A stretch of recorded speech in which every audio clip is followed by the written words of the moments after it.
स्वागत है दोस्तों एसएन फार्मेसी चैनल में। आज यहाँ पे बात करने वाला हूँ पीलिया रोग के बारे में, जिसको जॉन्डिस भी कहा जाता है। तो इस रोग का मेनली कारण क्या होता है, इनके कौन से सिम्टम्स होते हैं, इसकी प्रिवेंशन किस प्रकार से की जाती है, इसका डायग्नोस क्या होता है और इसका ट्रीटमेंट क्या होता है, उन सब के बारे में इस वीडियो में आपको जानकारी मिलने वाली है। तो इसमें अगर सबसे पहले बात करें जॉन्डिस क्या होता है। जॉन्डिस एक ऐसी कंडीशन होती है जिसमें ब्लड में बिलिरुबिन की मात्रा यानी उसके लेवल बढ़ जाती है, जिससे जो हमारे त्वचा होते हैं या नाखून होते हैं या आँखों में जहाँ पे सफ़ेदी वाली पार्ट होती है वहाँ पे पीलापन आ जाता है। इस स्थिति को पीलिया या जॉन्डिस कहते हैं। पीलिया से अगर कोई पीड़ित मरीज है तो उसमें जो उसका पेशाब का रंग रहेगा वो पीला हो जाएगा।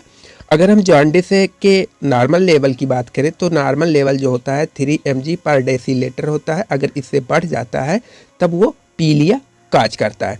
तो इसमें सबसे पहले ये जान लेते हैं कि बिलिरुबिन क्या होता है, क्योंकि बिलिरुबिन की अगर एक्सेस मात्रा यानी बिलिरुबिन क्या होता है। सबसे पहले तो बिलिरुबिन जो होता है ये एलोइस पिगमेंट होता है, जो कि आरबीसी और हीमोग्लोबिन के ब्रेकडाउन से बनता है, जिसके बढ़ने से जॉन्डिस व पीलिया होता है। मतलब जब ये बिलिरुबिन आरबीसी और हीमोग्लोबिन के ब्रेकडाउन से बनेगा तो उसमें अगर ज़्यादा से अधिक मात्रा इसकी बिलिरुबिन की आएगी तो वहाँ पे जॉन्डिस काज करेगा।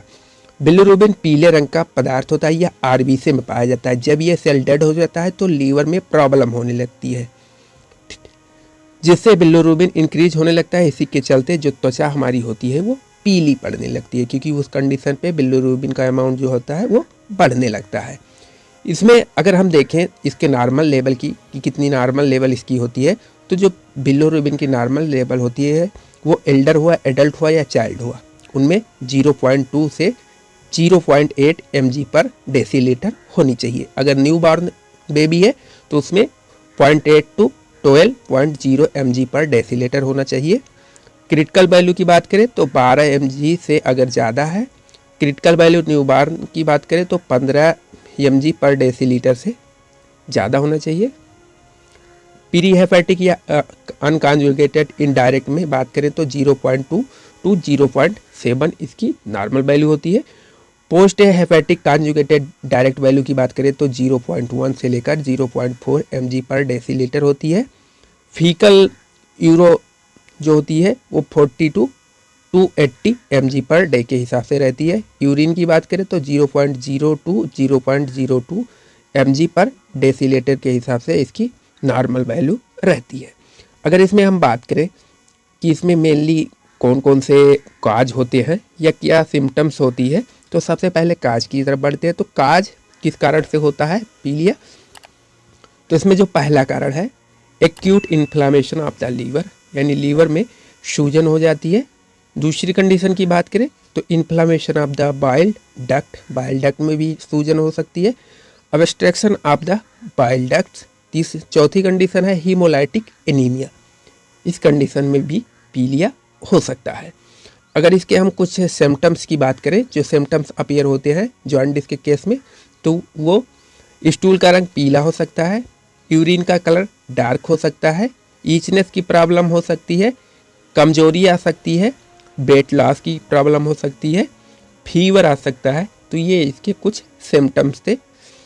अगर इसके हम मेनली डायग्नोस की बात करें तो किस प्रकार से डायग्नोस किया जाता है, तो इसका जो डायग्नोस होता है वो सबसे पहले LFT यानी लीवर फंक्शन टेस्ट किया जाता है, या तो सीरम बिलिरुबिन टेस्ट किया जाएगा, या यूरिन प्रोटीन टेस्ट किया जाएगा, या CBC, या hepatitis test A, B and C, या अल्ट्रासाउंड, या MRI या CT स्कैन। ये सारे डायग्नोस किए जाते हैं जब पीलिया किसी को हो जाता है।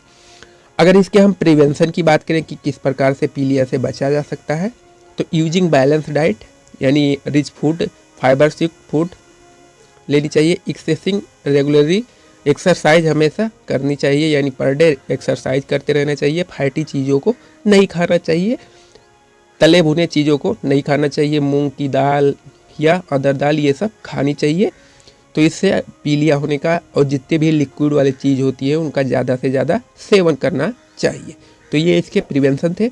अगर इसके हम ट्रीटमेंट की बात करें तो मेनली जो इसका ट्रीटमेंट दिया जाता है उसमें लाइफ 52 सिरप दी जाती है, जिसको TDS यानी दिन में 3 बार लिया जा सकता है। बीकासूल यानी जो कि बी कॉम्प्लेक्स की कैप्सूल आती है उसको यूज कर सकते हैं। रेबिप्राजोल या पेंटाप्रोजोल या रेबिप्राजोल DSR में दिया जा सकता है अगर एसिडिटी की भी प्रॉब्लम हो रही हो। मेट्रोनिडाजोल यानी मेट्रोजिल की टेबलेट दी जा सकती है दिन में 2 बार।